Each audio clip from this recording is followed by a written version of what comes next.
And get started. And today, thanks so much for the introduction, Jerome. First of all, I'm really enjoying this day. And I'm so thankful for everyone who's here and who's going to speak a little bit later. So what I wanted to talk to you about was just this idea of GitHub for project maintainers.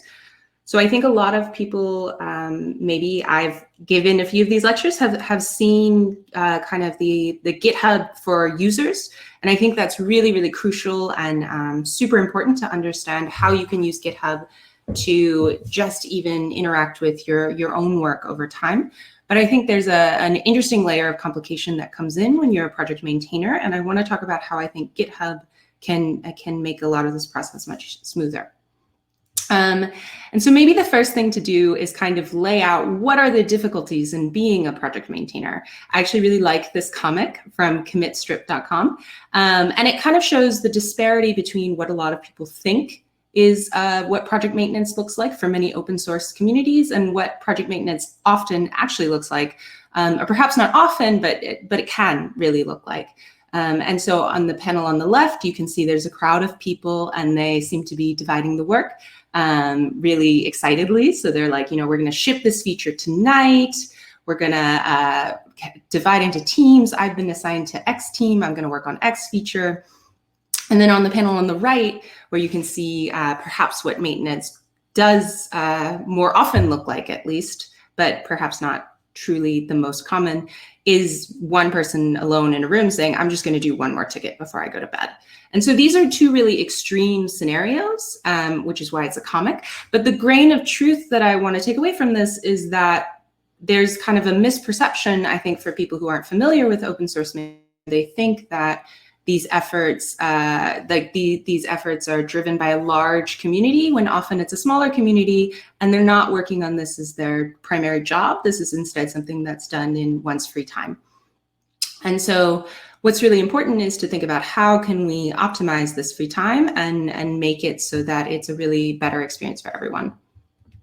And one kind of complication that I do want to acknowledge early, because it's kind of a recurrent one and it's really important for a lot of what I'm going to say later, is that because of this divide between how people may believe that open source is maintained and how it can in fact actually be maintained, you can have these situations where people make certain assumptions and it changes the dialogue around a project.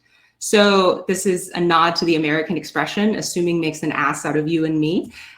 Because what can happen is people assume different levels of engagement, both for the users and for the developers.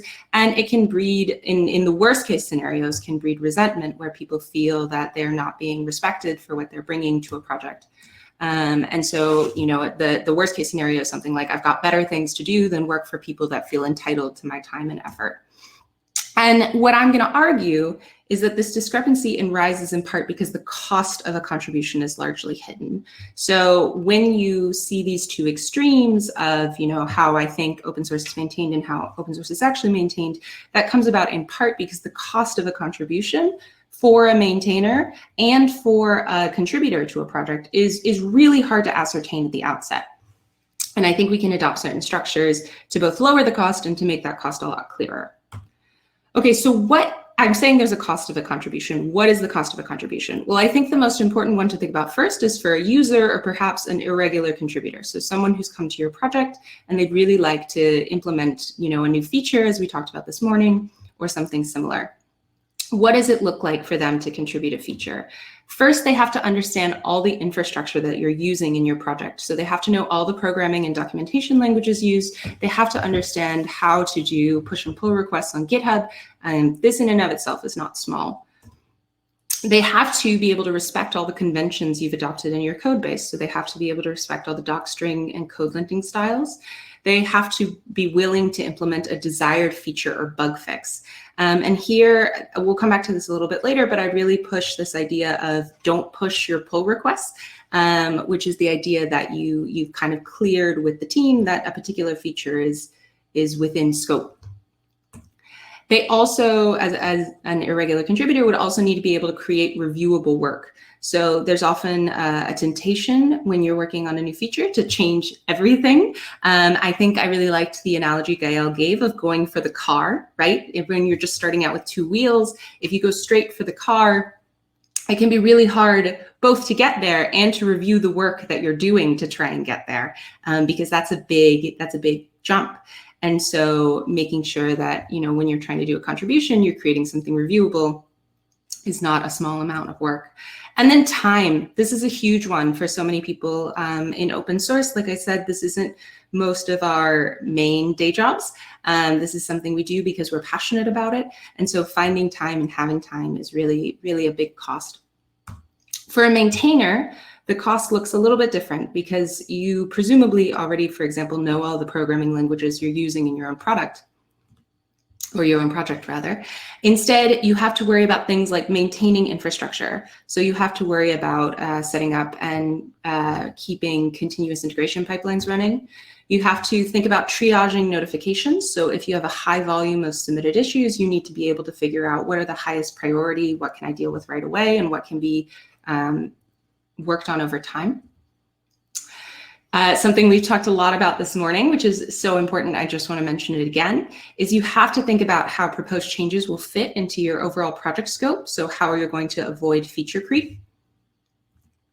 And you also need to be able to review new code for both functionality and style. So you'll have to look through any code that's being contributed and see not only does it in fact provide functionality that it's describing, but is it adhering to the style guidelines that you've established for your project?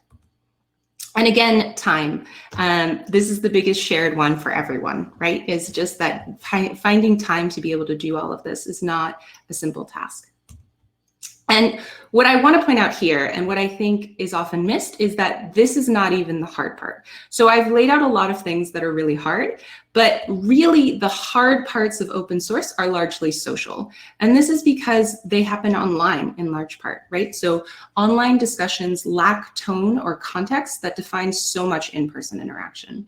If you're working with someone in a room, you can quickly read their body language and get a sense of, do they think this is a good idea or a bad idea? If you're working with someone online and you just have one sentence to go off of in a GitHub issue, it can be much harder to tell how they're feeling about something, and that can create unintended effects. So the other thing I want to mention is that an online environment can feel really unstructured.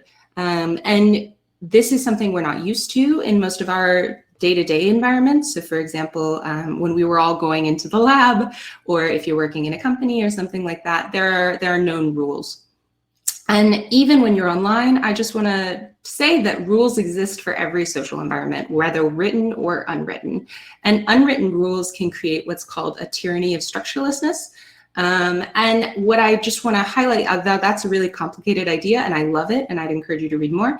The one thing I want to highlight here is that unwritten rules can perversely create more work for a maintainer, because a maintainer more often has to step in and make decisions. And so having all of this kind of context can make work online quite difficult. So what do we need? How can we get out of these, the hard parts, and also just find a way to lower the cost of a contribution, both for the user and for the maintainer? Because it's really important that we can have people engaging with the code on both sides in order to make sure that it's growing and it's healthy and supported. So I'm going to argue that what we need is new kinds of structure to guide and guardrail these conversations. We need to be explicit in our processes and expectations. And yes, this is all something that I think adopting certain structures on GitHub can help us to do. And I just want to highlight that, again, as I said, things online are slightly different than in person. And I think when people first move to online environments, it may feel really unnatural to adopt such a high amount of structure because we're quite often used to what Kirsty Whitaker calls conversations in the kitchen. That is, you could just stop at a colleague's desk, or you could run to the office kitchen and be like, can we have an impromptu meeting? I really want to know how you feel about feature X. But when you're doing something online, you want to make sure that you're structuring the dialogue in a way such that anyone, anywhere in the world can join in, and you and your colleagues can catch up even a few months later or a few weeks later with what exactly was the outcome of a decision. So we need much more structure. And it does feel unnatural at first, but it becomes super efficient over time. And the other thing is that we really need to provide sufficient contributing documentation that an experienced developer could easily orient themselves to a project. So every project is slightly different. And if you just rely on people's innate knowledge, they're going to go for projects they've seen before, or maybe projects they've contributed themselves or created themselves. And that will lead to a disparity in how information is being moved through a project. And so what we need is to provide really explicit, again, description of our processes so that it's easier for folks to see kind of how information is flowing. Okay, so I know this talk is called GitHub for Project Maintainers, but the first bit I want to emphasize is really what I think is GitHub for project management. Because whether you're doing this as a maintainer or you're doing it on a project where you're working completely alone, this first piece I think is just really crucial for being able to work online and distribute information in an open way. Okay, so if you're working on a project of any size, what do you need? You need a clear project scope. You need pathways for contributions. So how could someone come and add something to your project? You need governance and decision making. Again, everything I'm saying about you need to be explicit, this comes into that. How do you choose when to add in a feature? How do you decide where the line is for feature creep? You need defined categories of work, so someone can know what particular area of a project they're working on. And you need public goal setting. So you need to say, this is what we're working towards. What I'm going to suggest is that all of these needs can be partially fulfilled by adopting a set project structure. So for example, I'm going to walk through all of these in turn, but the first one I'm going to go talk about is that you need a clear project scope, and I'm going to point you to a README file for that. And we'll walk through the rest for all of these. Okay, so what is a README file? A README file, again, provides a clear project scope or a mission statement for your project. It's really kind of the welcome mat for your project. It's what a person, contributor, user, anyone on the internet first sees when they go and they find your project on GitHub. What's important is that it provides the project description, what you're doing, with who, for who, and why. This should all be summarized directly in the README, and then it should point to all other relevant files for getting started with the project. So for example, it should point to, if you want to take issues in your GitHub issue tracker, it could point to issues. It should point to a contributing file if you want to have that document to show how to get involved in the project. A contributing file outlines expected pathways for contribution. It also points to all relevant files and structures for contributing. For example, we'll talk about this a little bit later. It'll describe your issue labels. But the most important thing is it really structures contributor interactions with your project. So it outlines how you expect people to become involved. For example, do you expect them to first open an issue before they open a pull request? This is the kind of information that should be in your contributing. A decision-making file or something similar. This one is not so standardized across projects. Lots of things have lots of different names. For example, Nilearn's is not actually called decision-making. But the important part here is not the name. The important part is that you have a place that outlines all of your governance and decision-making procedures in the project. So this should include information, not necessarily, I know Gael mentioned a little bit earlier that Nilearn doesn't have a formalized governance in terms of like a voting system. This could describe a formalized governance, but it would even have information such as, in general, we ask for developers what they think about a feature. And then if there's a lack of consensus, we would go to the BDFL or we would poll the community or something else like that.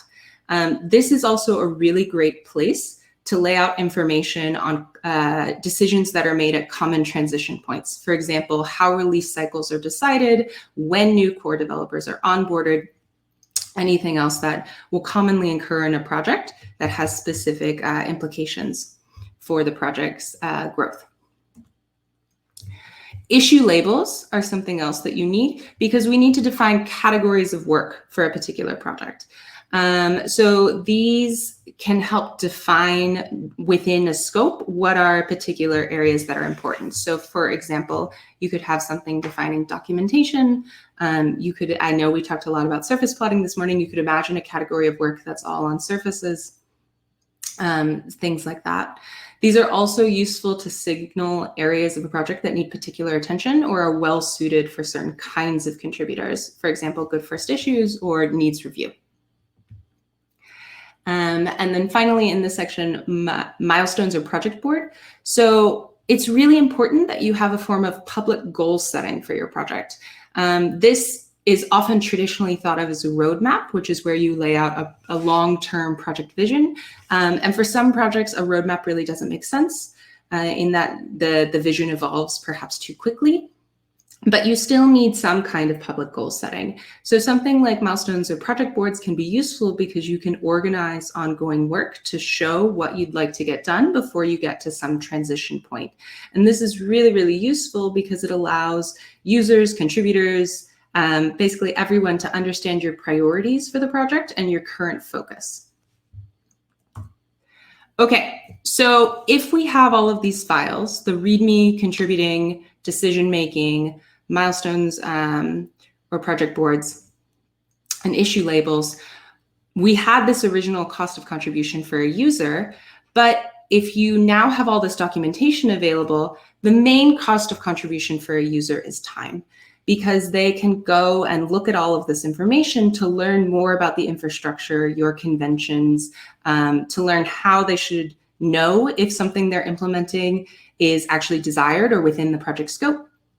And it should give guidelines on how to create reviewable work. So now the cost for a user is down to time. And this is really important because what it means is that you can help to grow your community.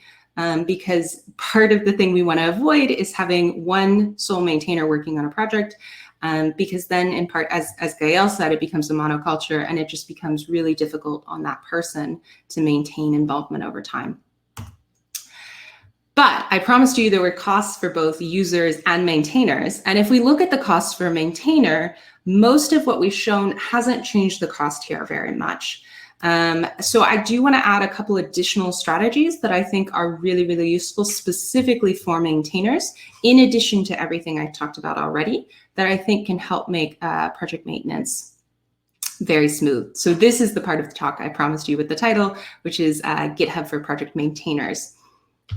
And again, I think you need both parts, but something that's specific here. So for maintainers, one of the problems I mentioned is that you can have oncoming notifications, and it can be hard to kind of sort out what's important and what needs to be triaged.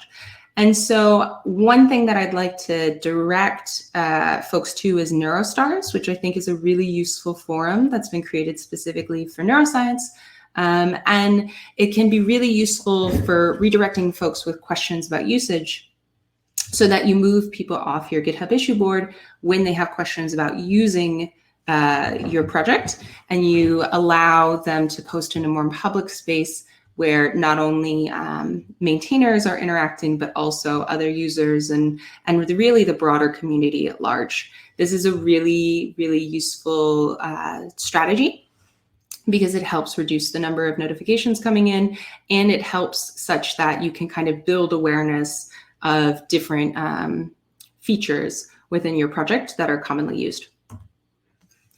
The other thing would be to create issue templates to help triage on incoming issues.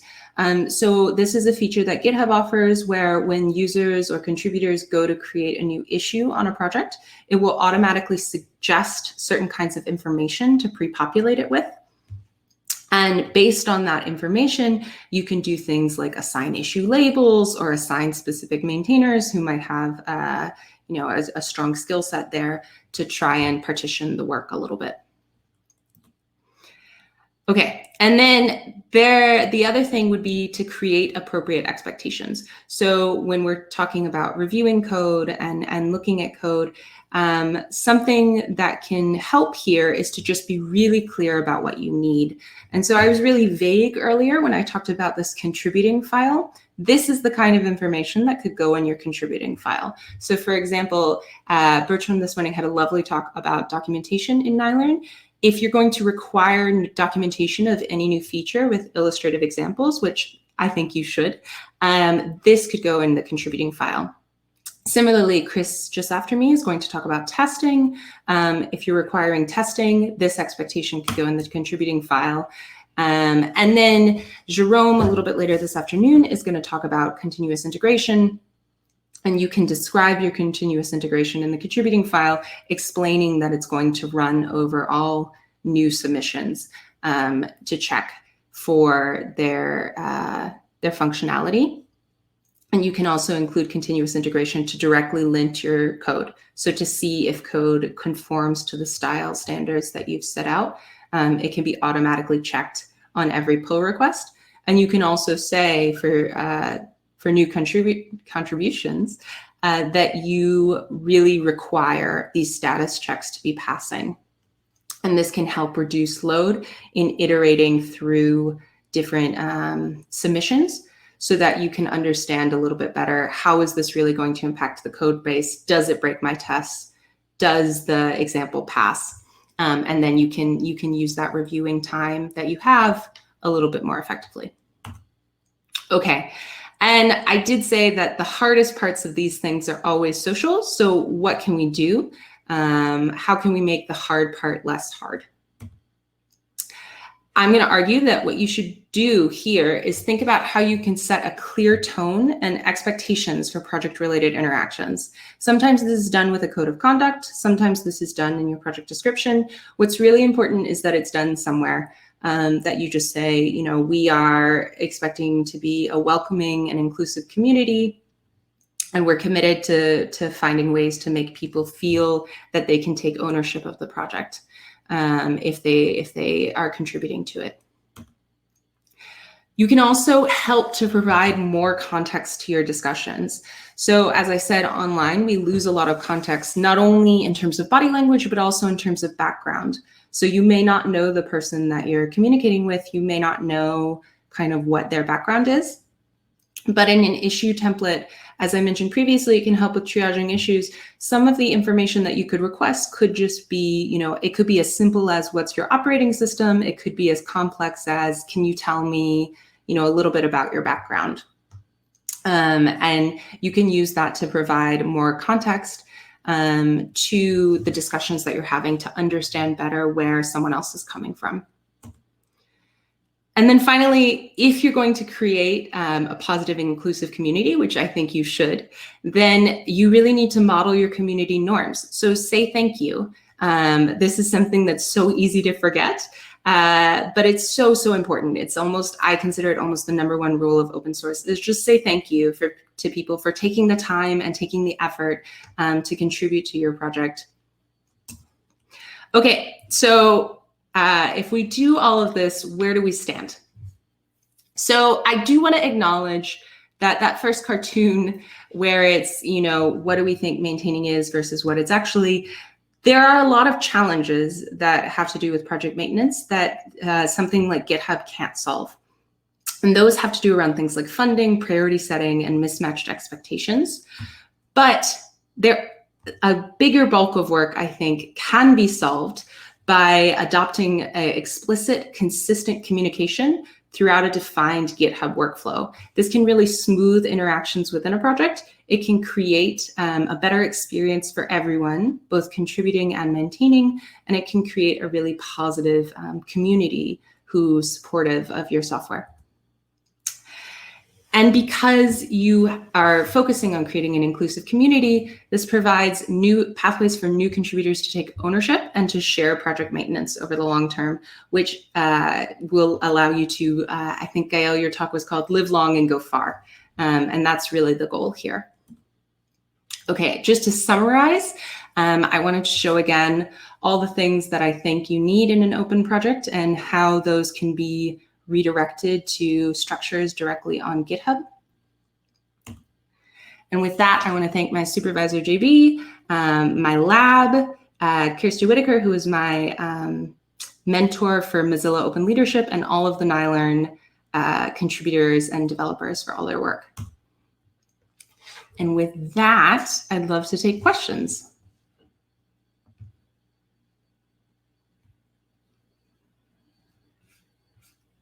Okay, perfect. So there's one question that I can see. I'm not sure if Jerome wants to hop back, but I'll just go ahead and get started. So the question is, I always feel guilty for not having enough time to review PRs quickly. Any advice on how to communicate this or set contributor expectations without sounding ungrateful? This is a super good question. And I think it goes back to this idea that the hardest part of contributions on both sides is just time. It's hard to find time to make a contribution, and it's hard to find time to engage with the contribution. And I think the best strategies I've seen around this are just to make it really clear that this is the #1 resource, right? This project is run by volunteers, most likely. And if you're a volunteer, you only have so much time in a day. And that, we really appreciate all contributions and we'll get to them as quickly as we can. But please know that this is something that could take a little bit longer. I think putting something like that in your contributing guide goes a long way just to setting expectations for what something could look like. And if you have like a concrete timeline you can offer, like we will follow up within a week, even with not a review, just to let you know that we've seen it. Something like that can also help as well.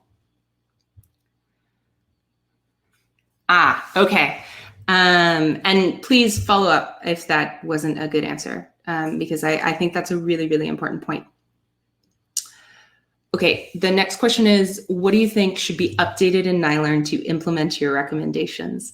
That's a great question. So this talk is not exactly what's in Nilearn, but I think it is what should be in Nilearn. So as this question indicates, there is a bit of discrepancy right now. So I think one thing that I would really love to see, and Gael mentioned this morning, is that I think we're at a transition point in governance. So it's a bit unclear still how certain decisions are made. For example, the release cycle that Gael mentioned. As well as the project, what is in and out of scope.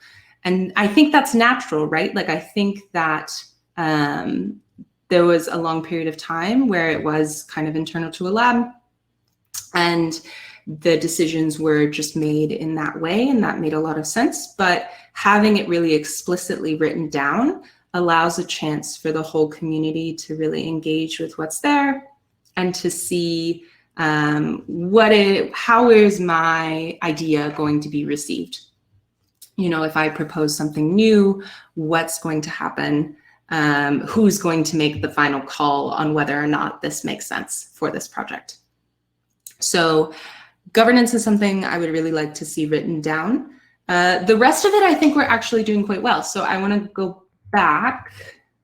Here we go. So the README needs to be updated a bit, but it's definitely there. The contributing, so it's not called contributing in Nilearn, but we do have that information available. Governance is, I think, something we're missing. Issue labels are really good. Project boards, we're getting much better.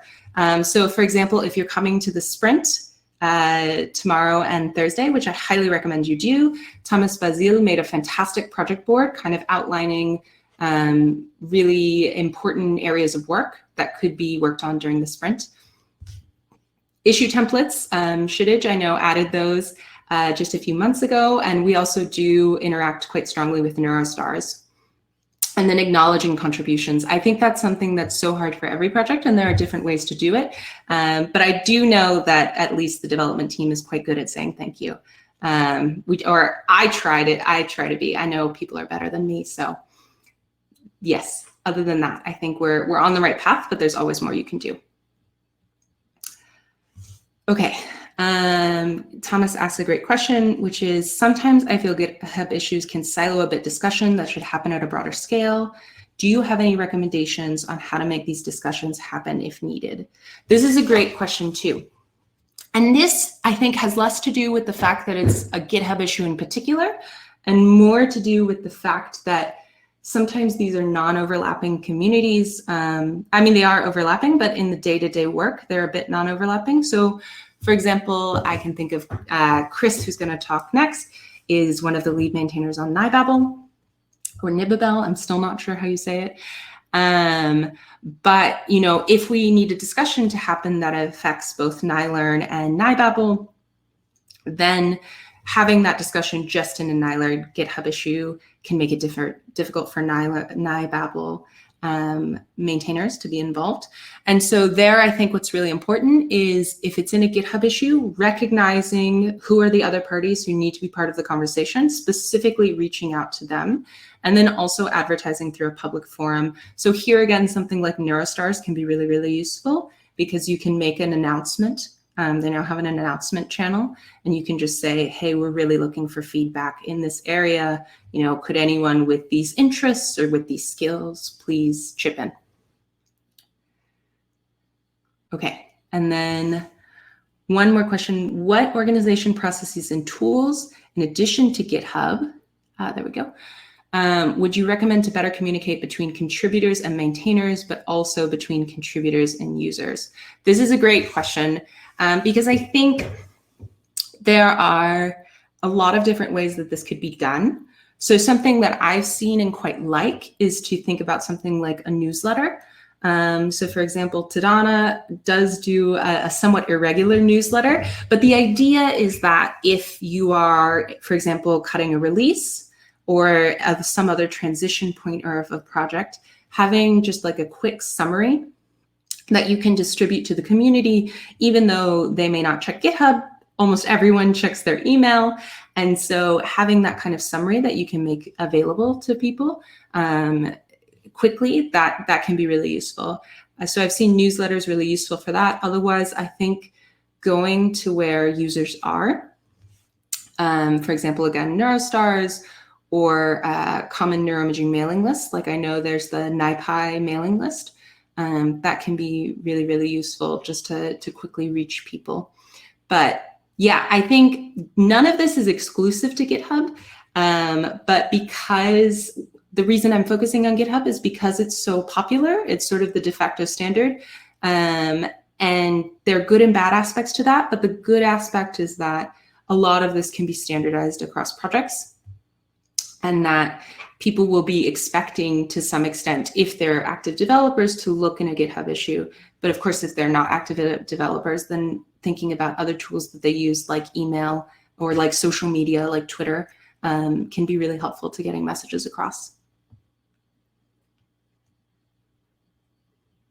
Okay, perfect.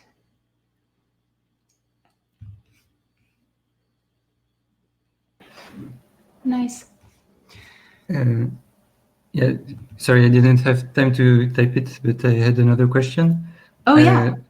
Sometimes I hear people who are contributing to open source projects for the first time find that the discussions are a bit dry whereas they expected a less formal discussion. And people who are used to using GitHub a lot say that they prefer to keep the discussions technical because, as you mentioned, the discussions on issues actually document the technical choices that are being made. So would you recommend making that explicit, for example, in the code of conduct or somewhere else on the project? Yeah, I think so. Sorry, I think I dropped you for part of it. So the concern was that new users find the discussions too technical, and the core maintainers find them too, like, they don't have quite enough information. Was that the concern? Or are we? Sorry, no, I meant more about the tone of the discussion that is sometimes very formal and dry. I see. Yeah. No, I think you're absolutely right. I think having something to set a again, kind of just, where did I put this? Yeah, tone and expectations for project-related interactions. So how you expect interactions to go. Normally, this would be things like, I expect it to be positive discussions. I expect it to be productive discussions. So you wouldn't tolerate things like people being rude to one another intentionally or something like that. I think having some document that establishes these kinds of community norms can go a long way. Because otherwise, what can happen is that folks can unintentionally, they have different expectations and those get betrayed at different times. And so then it can create levels of resentment that aren't handled well. And this, I think, can largely be avoided just by being explicit about, these are the constraints we're working under. This is the tone that we expect everyone to adopt, because we know that everyone has these same constraints, for example, a lack of time. But it's a great question.